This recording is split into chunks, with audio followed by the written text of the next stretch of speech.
어린아이가 읽어도 이 말씀은 말씀입니다. 그 말씀 앞에 우리가 서는 거예요. 또 우리가 두려운 것은 이제 말씀을 읽을 때, 제가 이제 말씀을 읽을 때도 그거거든요. 이제 이 말씀 앞에 나도 선다는 것을 우리 부모 세대가 아이들에게 보여주는 거죠. 같이 그 말씀 앞에 서는 겁니다. 그리고 이제 어릴 때 보면 이렇게 그냥 글씨만 읽는 이 단계에서 나아가서서 이것을 깊이 깨닫고, 이것을 깨닫는 단계에 더 나아가서 이제 내가 이거를 살아내야 되겠구나, 이것이 나에게 주신 소명이구나 하다 보니까 됩니까? 잘 안 되죠. 안 되기 때문에 이제는 기도하는 거예요. 주님, 내가 이 말씀대로 살기 원합니다. 내 삶에 이 말씀이 이루어지게 하옵소서. 아멘 하고 말씀 읽는 거예요. 그러면서 그 은혜를 읽는 중에, 말씀대로 사는 은혜를 읽는 중에 이 말씀을 읽어내는 거예요. 그 말씀이 살아계신 예수 그리스도, 이곳에 성숙하신 예수의 말씀입니다. 우리가 지금 말씀을 읽는 건 그거예요. 이제 그 말씀이 내 삶의 자리에 이루어지게 하십시오. 그리고 이루었다고 자랑하는 것이 못 이룬다는 거 우리 알고 있어요. 그런데 그것이 이루어지고 있다면 그거는 은혜를 받는 중에 있다는 거죠. 그래서 우리 모두가 그 은혜를 받는 중에 말씀을 읽는 우리 새길교회 성도들 되었으면 참 좋겠습니다. 그리고 저의 고백이기도 합니다. 저 자신도 계속 그렇게 말씀 앞에 서는 거죠. 설 수가 없습니다. 이 자리에 하나님의 말씀을 대신 전한다는 그 두려움이. 그러나 또 그 은혜를 구함으로 이렇게 말씀 앞에 섭니다. 오늘 함께 말씀 앞에 서서 주님께서 우리에게 주시는 그 말씀을, 그 메시지를 한 절이라도 깨닫고 중심에 새기고 돌아가는 시간 되었으면 좋겠습니다. 잠깐 기도하겠습니다. 성령 하나님, 주님을 더욱 의지합니다. 오늘도 이 시간 가운데 함께 하셔서 우리가 말씀을 깨닫도록 도와주시고, 말씀을 우리의 중심에 새기며 그 말씀대로 살아갈 수 있는 힘과 지혜 또한 더하여 주시옵소서. 주님 의지하옵고 우리를 권하신 예수님 이름으로 기도합니다. 아멘. 자, 오늘부터는 앞으로 몇 번이 될지 모르겠는데 사도신경을 계속 강의해 나가도록 하겠습니다. 지난주까지 주기도문을 쭉 끝냈는데, 이제 사도신경을 이렇게 시작하게 된 것은 우리 자녀들과 아이들과 이야기를 하면서 우리가 지금 믿는 것이 무엇인지 이게 헷갈려지고 있을 수 있다는 거죠. 알았는데 세상을 살다 보면 자꾸 까먹는 거예요. 맨날 외우는 이 사도신경도 그냥 보고 읽는 거죠. 습관적으로 읽는 어떤 것이 되어서 그 말씀이 중심에 새겨지지 않을 수가 있고, 이것이 얼마나 놀라운 일인지, 기적 같은 일인지 잊게 될 수가 있습니다. 그래서 다시 한번 이 사도신경들을 쭉 처음부터 끝까지 한 절 한 절 살펴보면서 우리 선조들이 믿어왔던, 이 신앙의 선조들이 믿어왔던 바가 무엇인지, 그리고 이것이 오늘 우리에게 어떤 의미가 있는지, 그리고 나의 삶에 어떤 능력이 되는지 우리가 구체적으로 알아보기 원합니다. 사실 사도신경은 벌써 수백 년 된 옛날 니케아 신경 때문에 굉장히 오래됐거든요. 옛날 이야기이기 때문에 어떤 면에서 지금과는 조금 다르게 느껴질 부분도 있어요.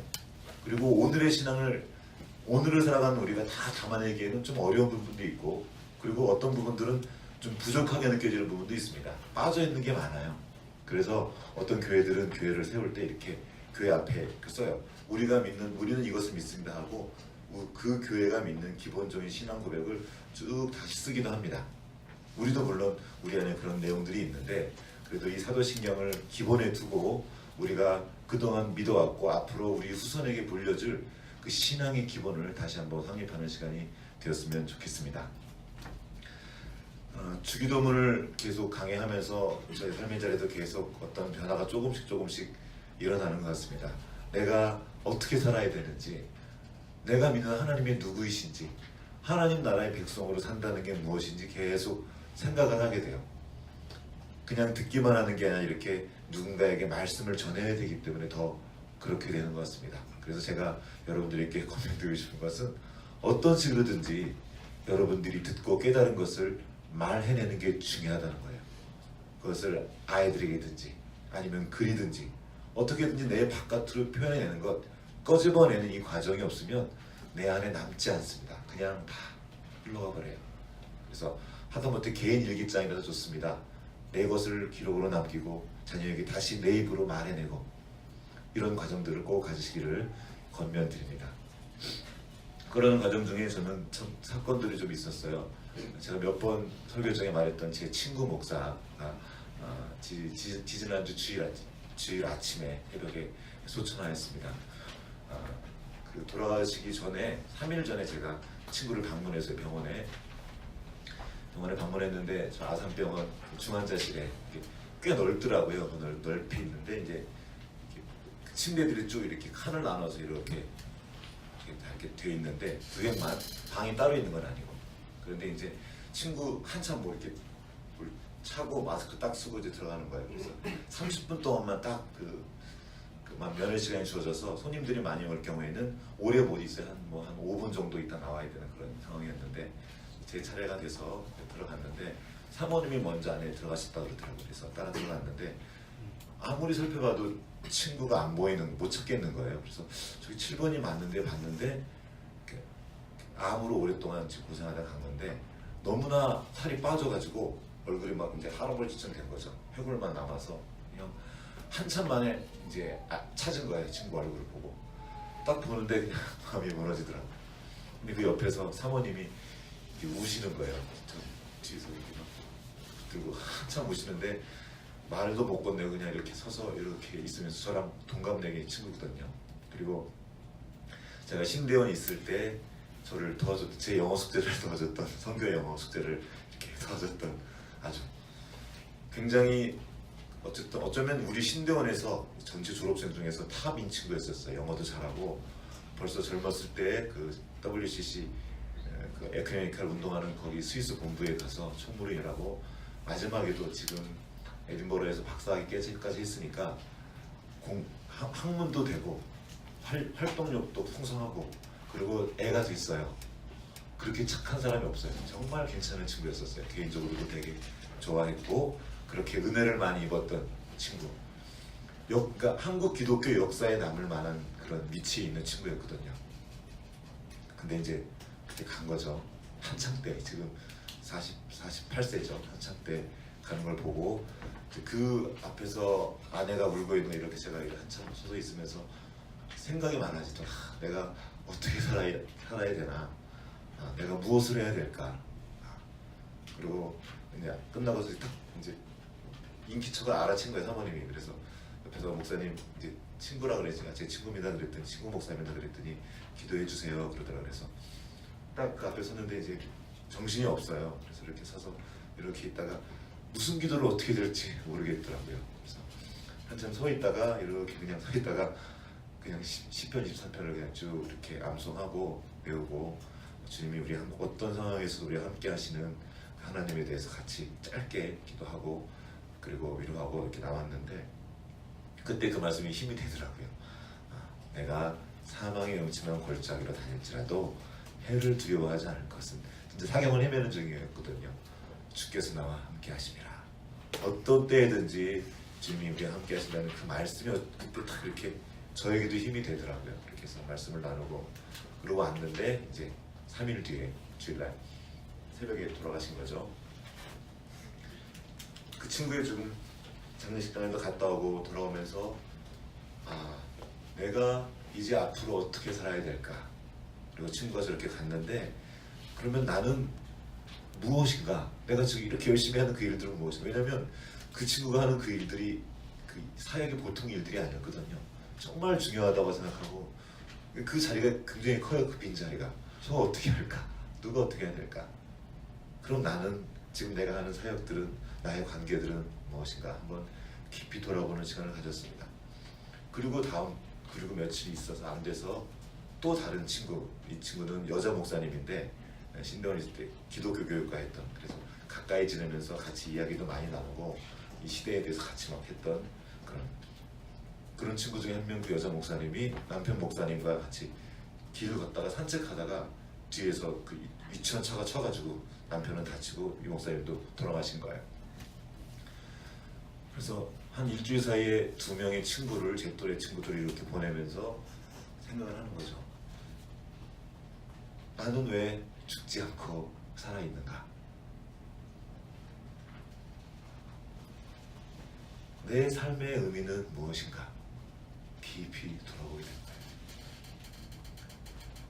그 그 친구보다 내가 더 잘나서 더 착해서 내 사역이 더 좋아서 아니거든요.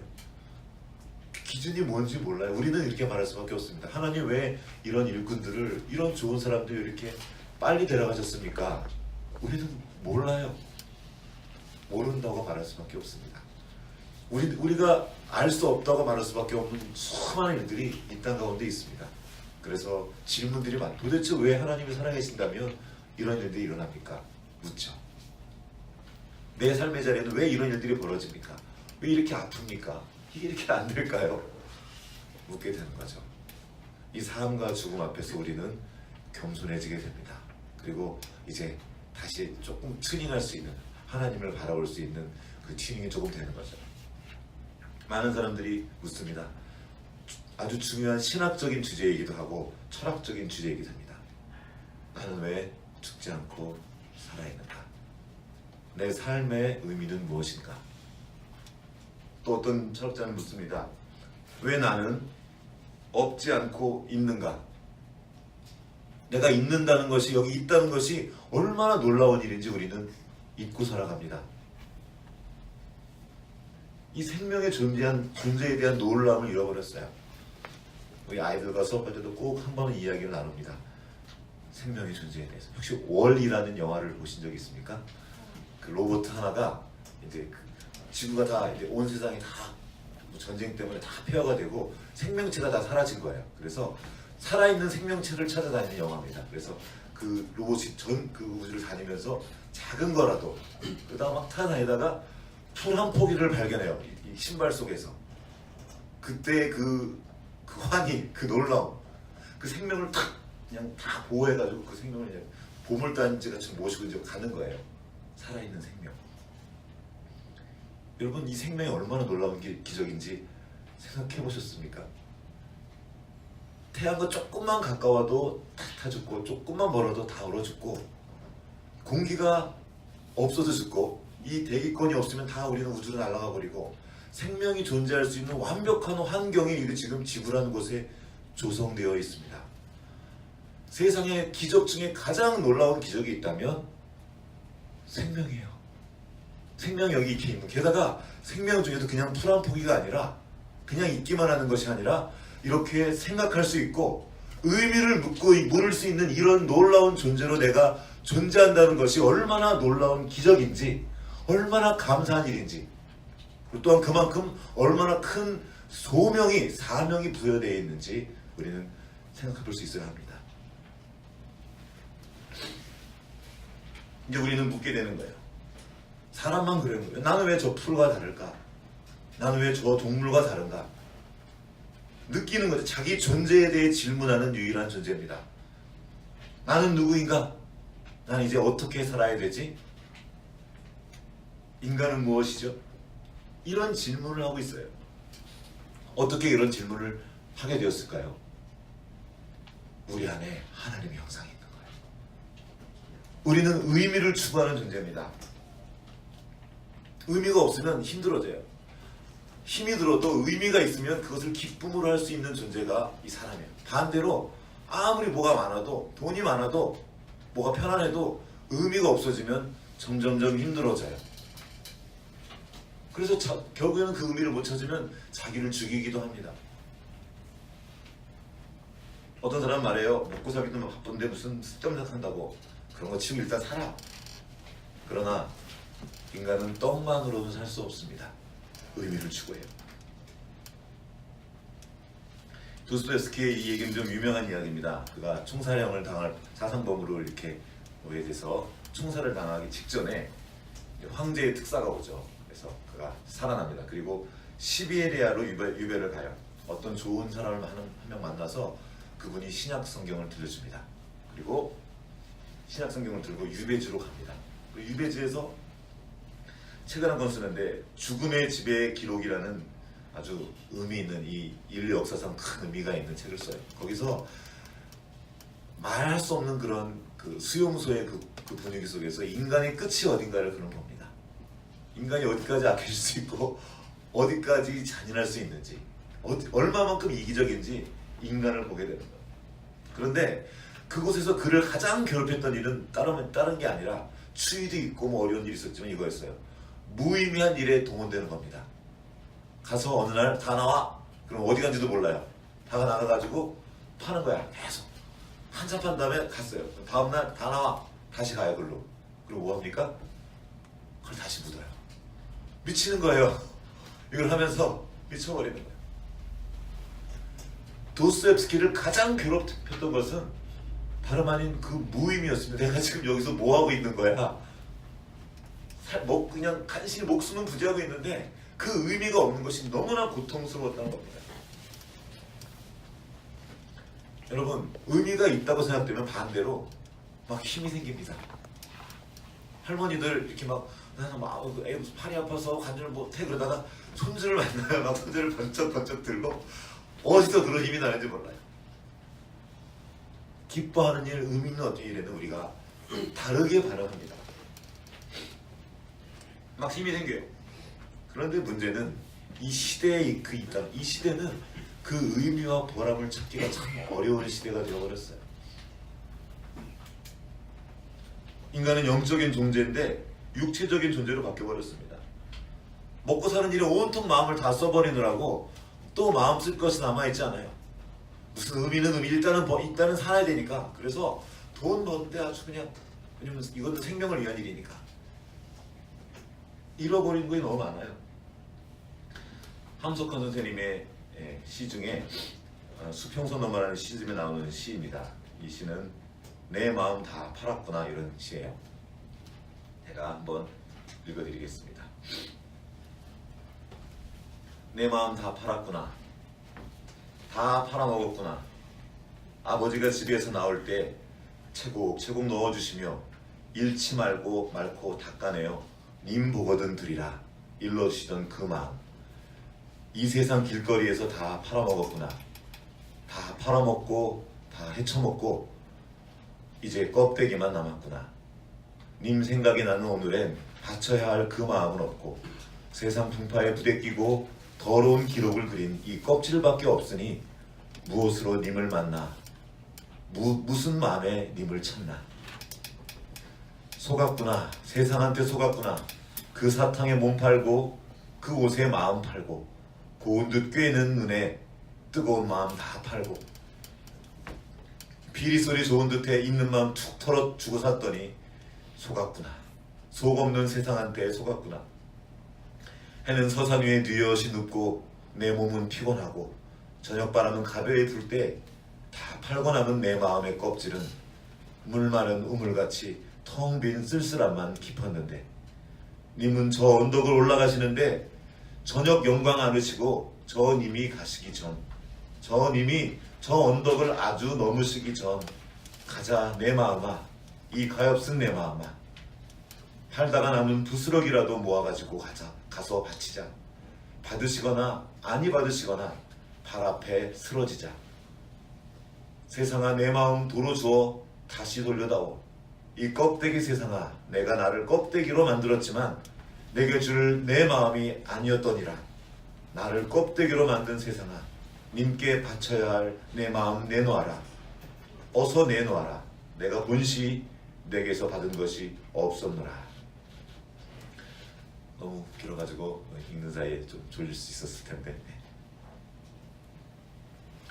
내가 이 세상에 태어나서 하나님 세상 다녀와라 하면서 우리에게 마음을 주셨습니다. 영혼을 주셨어요. 아까 말했던 오직 사람에게만 있는 그 마음, 그 정신, 영혼을 우리에게 주셨는데 그냥 생명만 부지하는, 그 생명을 유지하는 것도 정말 귀한 일이지만 그것 이상의 일을 하라고 우리를 당신의 형상을 담아서 우리를 창조하셨는데 잃어버린 거예요. 이 영혼을 엉뚱한 데다 다 쏟아버린 겁니다. 다 써버려서 껍데기만 이 육체만 남아버린 거예요.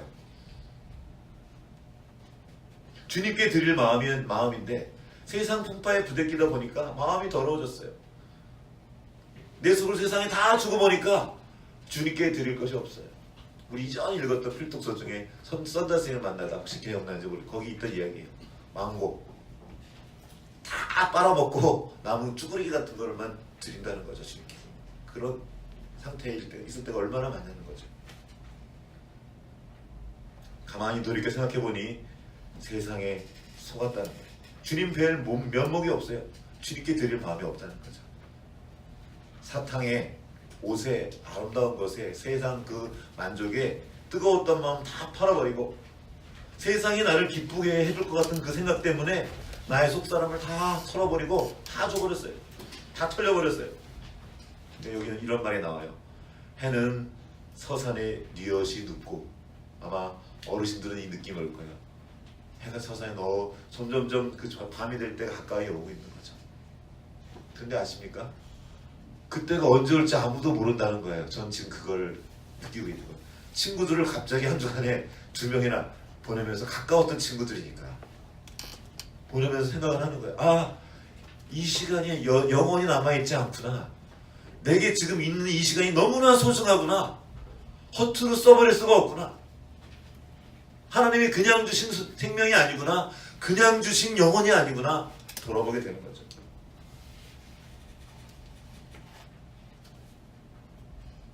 해가 서산에 뉘엿이 누웠을 그때 내게 남아있는 그 텅 빈 쓸쓸함, 그때야 정신을 차리고 내 마음을 도로 찾으려 해보지만 너무 멀리 온 거죠. 텅 빈 우물 같은 쓸쓸함, 혼돈과 공허, 깊은 흑암, 이것이 우리네 인생의 이야기 아닙니까? 그래서 성경이 거기서 시작되는 거예요. 바로 그 자리에서 의미를 찾지만 의미를 찾을 수 없고 절망뿐이에요. 너무나 고통스러워요. 아파요. 쓸쓸하고 공허하고 내가 지금 무엇인가 혼란이 가득합니다. 창세기 1장이 거기서 시작됩니다. 한번 가보겠습니다. 창세기 1장 1절. 태초에 하나님이 천지를 창조하시니라. 땅이 혼돈하고 공허하며 흑암이 깊음 위에 있고, 이거예요. 혼돈과 공허, 비어있는 거죠. 어둠이 아주 깊어요. 칠흑이라는 거죠. 그런데 하나님의 영이 그 수면 위에 운행하더라.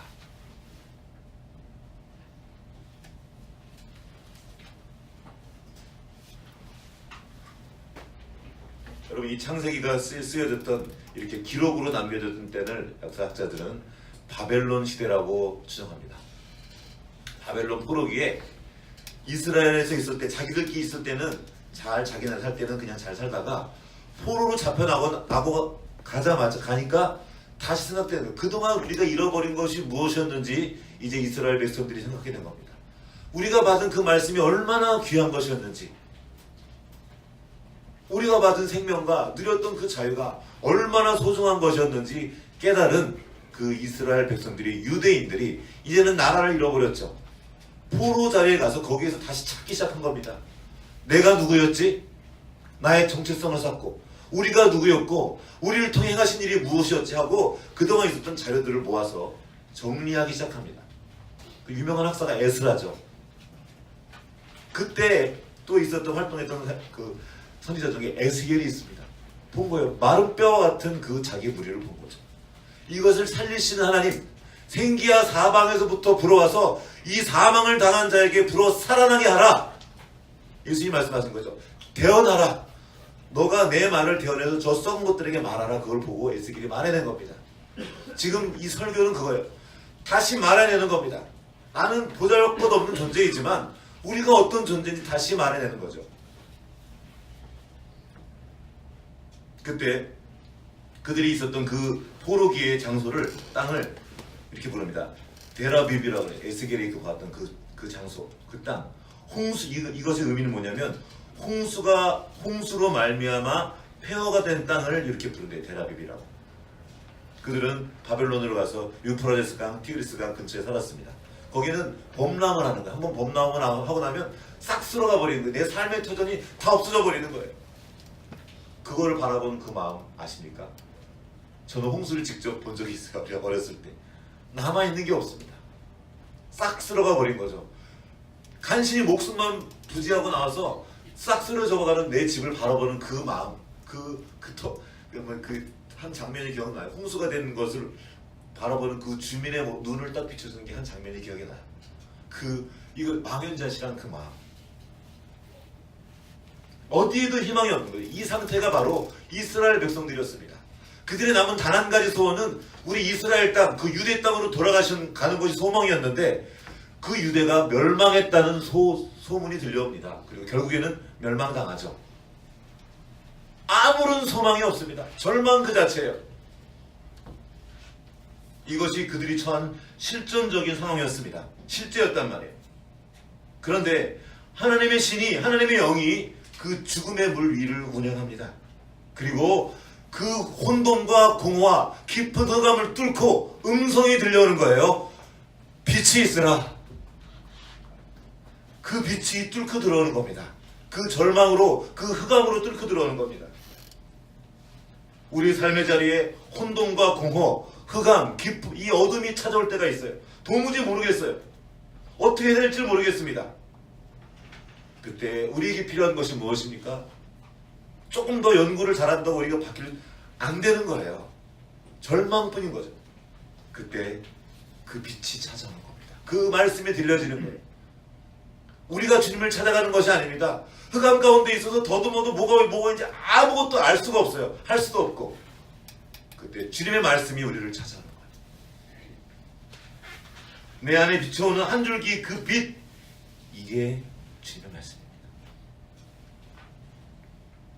어떻게 될지 모르겠는데 이대로 절망하고 싶은데 내 마음에 한 줄기 빛이 들어오는 거예요. 말씀이 들어오는 거죠. 내가 살아야 될 이유. 내 마음에 누군가를 용서할 수 없는 그 인색한 마음이 딱 들어왔는데 한 줄기 마음에 딱 빛이 들어옵니다. 불쌍히 여기는 마음이 들어옵니다. 아, 내가 그때 그랬었지. 나를 돌아보는 마음이 생기고 도저히 용서할 수 없는 그 사람을 용서할 수 있는 한 줄기 빛이 들어, 그 빛을 꽉 잡는 거예요. 그러면 그 빛이 커집니다. 밝아지는 거예요.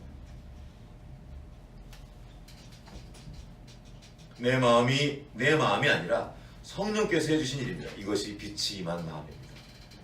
어두운 내 속에 빛을 창조하신 하나님을 믿는 것, 이것이 우리의 신앙의 시작입니다. 전능하사 천지를 창조하신 하나님 아버지를 내가 믿사오니. 처음으로 믿는 것은 창조주 하나님을 믿는 겁니다.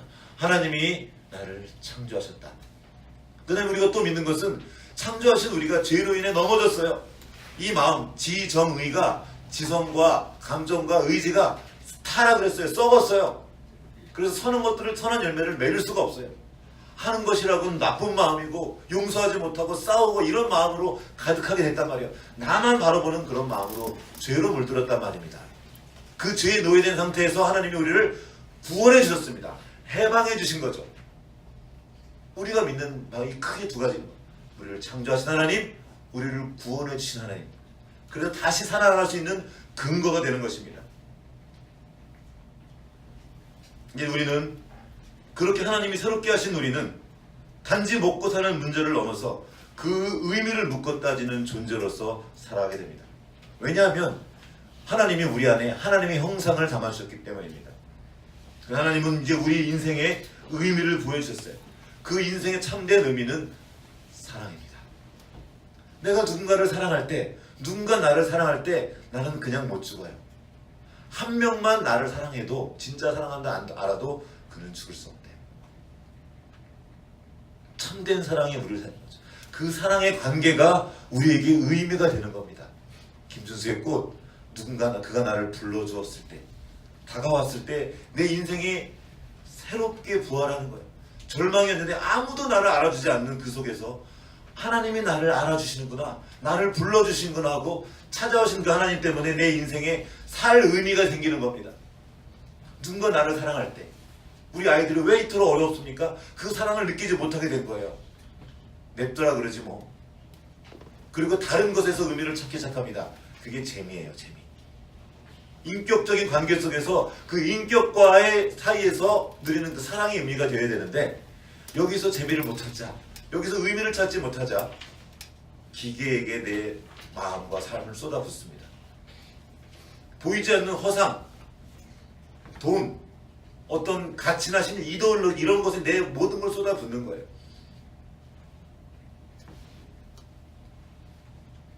하나님은 처음서부터 우리로 존재하셨습니다. 하나님은 사랑이셔요. 그렇죠? 사랑이란 말은 내가 누군가를 사랑한다는 말이에요. 혼자서는 존재할 수 없단 말이에요. 하나님은 처음부터 그래서 우리로 존재하셨고 세 인격이신 하나님이 완전한 하나를 이루셨습니다.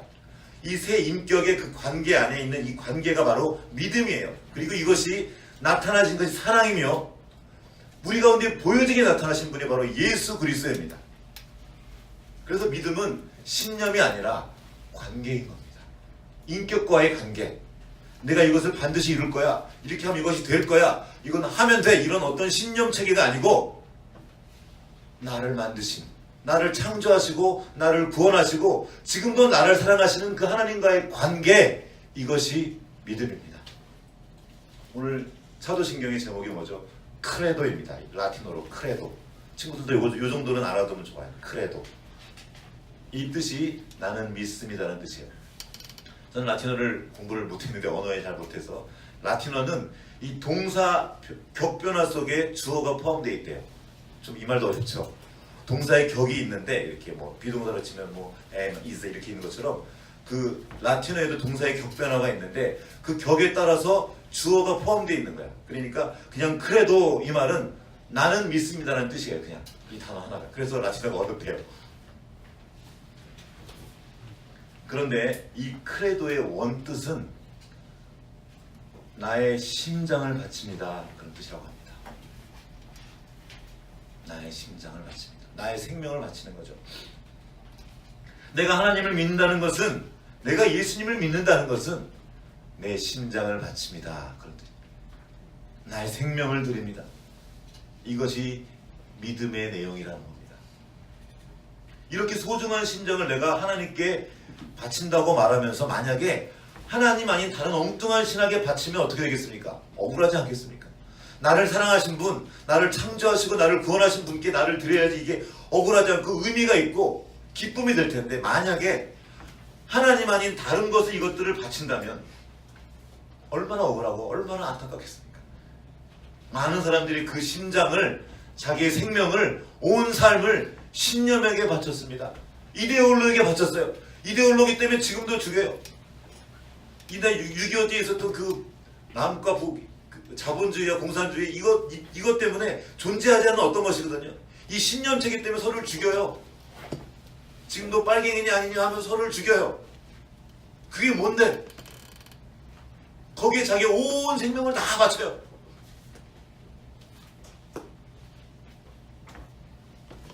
그렇게 이데올로기를 섬기느라고, 어떤 신념체계를 섬기느라고 하나님과의 관계를 깨고 이웃과의 관계를 깨버립니다. 이게 우리 민족의 아픔이에요. 일사후세 때 왔다 갔다 하면서 어제 형이었던 사람이 오늘 아버지를 죽이는 거예요. 그러면 다시 주인이 바뀌면, 우리 한국군이 올라오면 다시 바뀌고, 저게 왜 우리 아빠를 죽였어요 가가지고 죽창으로 옆집 아저씨를 찔러 죽이는 거예요. 이 일이 인류 역사 가운데 계속 있어 왔습니다.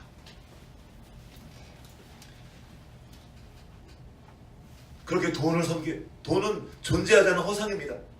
이것을 위해 온 삶을 다 쏟아붓느라고 내 옆에 둔 가족도 돌아보지 못하고 이웃도 돌아보지 못하고 하나님도 섬길 수 없게 되는 거죠. 가장 안타까운 일은 하나님이라는 어떤 개념을 만들어 놓고 하나님 아닌 다른 걸 섬기는 겁니다. 하나님의 이름으로 하나님을 섬기지 않고 엉뚱한 걸 섬기는 것, 이것을 우상이라고 부릅니다. 어떤 경우는 하나님이 아니라 하나님이 주신 규칙을 섬깁니다. 이게 율법주의예요. 이 규칙을 우상으로 놓고 요게 전부야. 그래서 이걸 지키지 않으면 그냥 다 정죄하고 죽여버리는, 하나님이 주신 말씀을 들고 하나님을 섬기지 않는 정말 가슴 아픈 일들이 우리 가운데 일어나는 겁니다.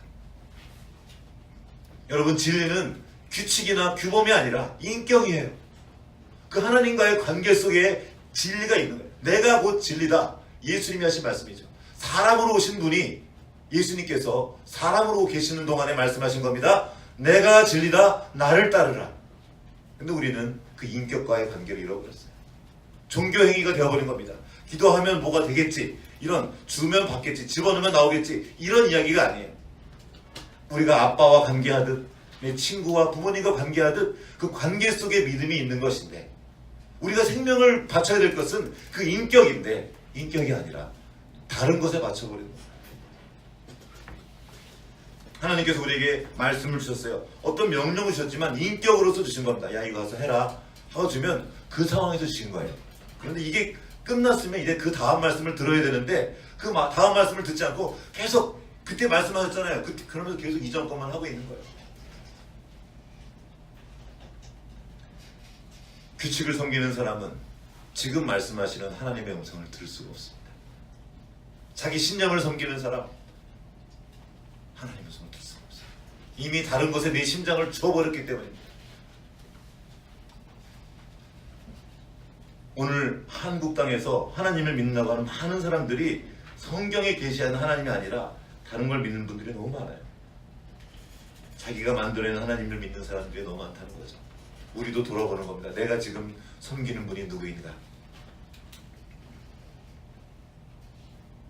많은 사람들이 성경 보면서 창세기 이야기를 보면서 이게 정말 하나님이 창조하셨을까? 이게 사실인가? 과학적으로 따져보고 있어요. 지금 그 얘기가 아닙니다. 이거는 창조론 진화론 누가 만약 이거 이렇게 시간 허비할 동안에 우리는 먼저 이 말씀을 주신 하나님의 마음을 봐야 된다는 거죠. 하나님이 이 창세기를 통해 우리에게 주신 메시지가 뭡니까? 뭐냐는 거예요. 세상의 모든 것이 하나님으로부터 왔다는 겁니다. 이 지구 자체가 기적이에요. 이 모든 물건, 모든 식물들, 모든 광물들 다 하나님 주신 선물인 겁니다. 하나님으로부터 오지 않은 것이 없다. 그러므로 다 귀하다. 함부로 쓰지 말라는 겁니다. 아끼라는 거예요. 하다못해 식물과 광물도 그런데 하나님의 형상을 닮은 인간이 얼마나 더 귀하겠습니까? 얼마나 우리가 아껴야 하겠고 얼마나 더 존중해야 되겠습니까? 근데 하지 않는 거예요. 인간을 존중하지 않고 다른 것을 섬기는 겁니다. 하나님께서 천지를 창조하셨다고 고백하는 것은 이 세상에 우연이 없다는 거예요. 하나님의 뜻이 있으셔서 내셨다는 겁니다. 나도 그렇게 뜻이 있어서 이 땅에 주셨고 저 옆에 있는 그 사람도 그렇게 두었다는 겁니다. 이웃 중에는 내 마음에 들지 않은 사람들이 있어요. 나를 괴롭게 하는 사람도 있는데 그도 하나님이 창조하셨다는 겁니다. 그러므로 존귀하게 여겨야 된다는 겁니다. 하나님을 창조주라고 믿는다고 고백하는 것은 세상에 있는 어떤 것도 어떤 사람도 함부로 대하지 않는다는 말입니다. 존중하며 아끼라는 거예요. 아낄 줄 알아야 합니다. 물건도 아낄 줄 알아야 돼요. 이런 물건들 그냥 온 거 아닙니다. 이런 우리가 살아가는 이 땅, 이 자연을 아낄 줄 알아야 됩니다. 함부로 파헤치고 함부로 훼손하면 안 됩니다. 이 지구가 지금 썩어가고 있고 죽어가고 있어요. 그렇게 우리는 스스로 우리를 죽이고 있는 중입니다. 아껴야 된다는 거예요. 무엇보다도 우리 곁에 있는 사람들, 이웃들을 사랑하고 아껴야 된다는 거예요.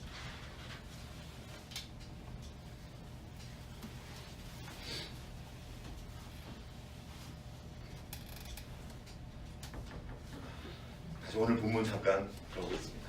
마태복음을 한번 가보겠습니다. 마가복음 9장 죄송합니다. 마가복음 9장. 아까 읽었던 본문 속의 이야기를 잠깐만 들어보겠습니다. 그 아버지 자기 자식이 귀신 들렸어요. 그래서 막 자기를 해요.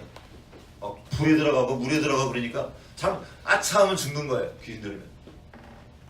어쩔 바를 모르는 자기 인생에 자식을 낳았는데 너무 좋아했을 거 아니에요. 어렸을 때 얼마나 귀엽겠습니까? 그쵸? 근데 이 자식이 점점 가고 있는데 이상해지는 거예요. 귀신 들려서 자기를 막 해치고 있어요. 아버지의 마음이 타들어갑니다. 그분 가까이 한 분이 자기 자식이 장애인 자식을 낳은 건데 점점점 그게 밝혀지면서 커가면서 그분이 누리는 혼란이 막 커지는 거예요. 왜 나한테 이런 일이 일어났을까? 혼란이 오고 나중에 막 애쓰다가 막 공허해지고 힘들어진 상태가 된 거죠. 나중에 절망이에요. 어찌할지 모르니 지금 이 아빠의 마음이 그런 거예요. 내 마음이 어찌할 줄 모르는 상태에서 지금 사실상 끝난 거예요. 그때 그 인생에 예수님이 걸어오십니다.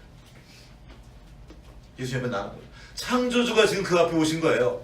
창조주 앞에 그가 달려나갑니다. 예수님 할 수 있거든 얘를 좀 살려주세요. 귀신 들렸습니다. 그때 예수님 그때 하신 말씀입니다. 할 수 있거든이 무슨 말이냐?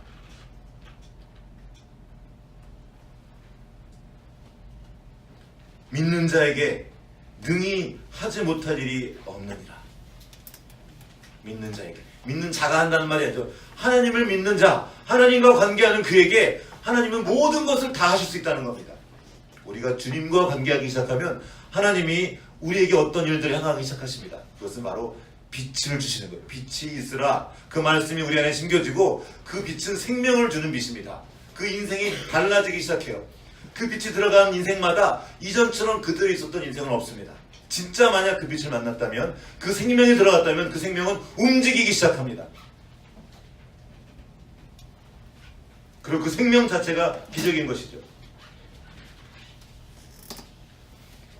세상과 관계하고 세상이 준 지식과 세상의 가치 헌신하는 사람들이 지금 너무나 많습니다. 그리고 그 모든 것의 중심에 돈이 있습니다. 인격이 아니에요. 돈은 심지어 물질도 아닙니다. 지금 이제 알고 있죠. 숫자가 왔다 갔다 하는 걸 보고. 이것을 위해 자기 인생을 송두리째 바뀝니다. 바쳐버려요. 가정도 바치고 자식도 바쳐요. 돈을 만드는 시장이 신이 되어버렸습니다. 이게 지금 하비콕스가 책을 쓴 책이에요. 시장이 신인 시대가 되었어요. 소비주의가 모든 이념을 통일하고 있습니다. 온 지구를 지금 통일했어요. 처음으로 소비주의. 교회도 덮쳐버렸어요. 어이 빠져버렸습니다. 정신이 나가서 자기 자신을 세상의 제물로, 그 소비주의의 제물로 바쳤어요. 입시라는 그 괴물의 제물로 자식을 바쳐버렸어요. 애들이 죽어가는데도 몰라요. 귀신 들린 것보다 더 위험한데 모르고 있어요. 애를 끌어안고 주님께로 데려가서 막 살려달라고 해도 시원치 않을 판에 오히려 갖다가 제물로 바치고 있는 천국이 되어버렸단 말입니다. 어리 빠졌어요. 정신이 나갔어요. 지금 우리가 할 수 있는 게 무엇이 있습니까? 없어요. 없어요. 그런데 놀랍게도 창조주께서 우리를 찾아오셨다는 겁니다. 말씀이신 그분이 걸어오셨어요. 우리 앞에 오셨어요. 이제 우리는 그분께 엎드리면 됩니다. 말씀드리고 도와달라고 요청함으로부터 이제 관계가 시작되는 겁니다. 주님과의 관계, 창조자 하나님과의 관계가 시작되는 겁니다. 거기에 기적이 시작돼요. 기적이 일어나는 거예요. 이 관계는 우리가 시작한 관계가 아니라 주님이 시작하신 관계입니다. 주님이 찾아오셨어요. 이것을 믿음이라고 부릅니다. 주님이 먼저 당신의 심장을 우리에게 주셨습니다. 이제 우리도 주님께 심장을 주는 거. 왜요? 그것이 우리가 살 길이기 때문에. 나뿐만 아니라 나와 관계된 사람들이 살아가고 특별히 우리의 다음 세대가 살아갈 수 있는 유일한 길은 우리 주님께 있다는 겁니다. 이 믿음은 우리가 뭔가를 할 수 있고 이룰 수 있다는 신념에서 나오지 않습니다. 오히려 그때 우리는 누굴 죽여요. 내가 옳으니까, 내가 맞으니까. 오히려 할 수 없다고 느끼며 절망할 때, 인생 가운데 공허와 혼돈이 가득하고 흑암이 깊은 가운데 있을 때, 이 아버지처럼 자기 자식이 귀신 들려 죽어가는데 할 수 있는 것이 아무것도 없어서 주님 찾아가 엎드린 그 자리에, 거기에서 바로 믿음이 시작됩니다. 주님이 하시는 거예요. 주님이 시작하시고 이제 시작된 그 믿음을 이끌고 가십니다. 빛이 커지는 거죠. 저는 이 말씀을 보면서 아버지에 집중했습니다. 어제 유아교육학회라는 한 모임에 가서 어떤 분이, 그 선생님이, 교수님이죠, 자기 간증을 나누면서 갑자기 이제 그 얘기를 하는 거야. 이렇게 남편이 미워요 그래요. 왜 이렇게 믿죠? 그러면서 하는 말이, 애를 위해서 기도하지 않아요. 상관하지 않아요 그러더라고요. 그렇게 탁 찔렀는데, 우리 아버지들이 기도하고 서야 돼요. 하나님과의 관계를 시작한다는 것이 무엇입니까? 말씀을 듣고 말씀을 담고 아멘 하면서 나가는 거. 그러면 여러분 생명의 일이 시작됩니다. 먼저 내 안에서 시작되고 이 시작된 생명은 번져나갑니다. 사망도 번져가는 것처럼 이 생명이 번져나갑니다. 예수님이 그러셨죠. 예수님의 손에 닿았어요. 사망으로 가득한 여자가 예수님의 딱 옷깃에 닿자 예수님이 사망으로 변합니까? 이 여자가 생명으로 변합니까? 이 여자가 생명으로 변하는 거예요. 거룩한 그 관유를 발라놓으면 그 거룩한 관유가 말라진 그 물건에 손을 대는 자도 거룩하다. 우리가 거룩해지기 시작하는 겁니다. 나와 관계된 사람들이 거룩해지고 내가 뭔가를 가르치고 막 야단쳐서가 아니라 그 생명이 내 안에 임하면 그 믿음의 관계가 시작되고 이 믿음이 풍성해지면 그 일이 시작되는 겁니다. 믿음의 주여 온전케 하신 이인 예수를 바라보자. 시작되는 겁니다. 믿음의 주여, 저자란 말이죠. 믿음의 저자, 하나님이 지금 써내려가고 계시는 그 믿음의 이야기를 그 속으로 우리가 들어가는 거예요. 그 이야기 속으로. 이건 실제입니다. 그때 우리 주변에 하나님이 창조하신 그 일들, 이 혼돈과 깊은 가운데 있었던 빛이 있어야 했던 그 일들이 일어나기 시작합니다. 내가 가는 곳에 빛이 일어납니다. 어둠이 밝혀지고 드러나면 이제 주님께서 치울 것들을 치우기 시작하시죠. 사도신경으로 들어가는 오늘 우리가 다시 보기 원합니다. 그래도 나는 믿습니다. 나의 심장을 오직 나를 만드신 당신, 나를 구원하신 주님께 드리기 원합니다. 주님 내 삶에 오셔서 나를 붙드시고 그 빛이 내 삶을 통해 번져갈 수 있도록 저희가 해주십시오. 같이 기도하겠습니다.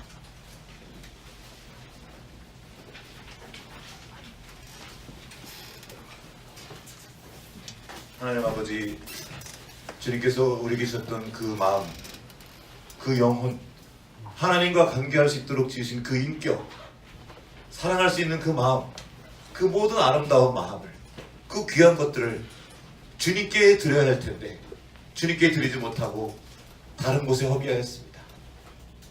세상의 가치에 속아서 엉뚱한데 그 시간과 그 생명을 쏟아붓고 있었는지 아닌지 돌아봅니다. 성령 하나님, 우리를 불쌍히 여겨 주시옵소서. 우리를 붙드시고 우리의 시선이 다시 주님께로 돌아가도록 도와주십시오.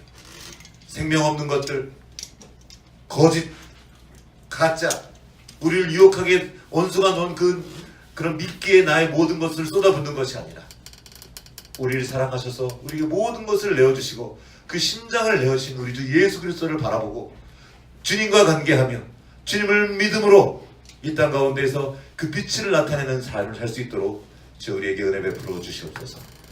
주님 의지하옵고 우리를 권하신 우리 구주 예수 그리스도의 이름으로 기도합니다.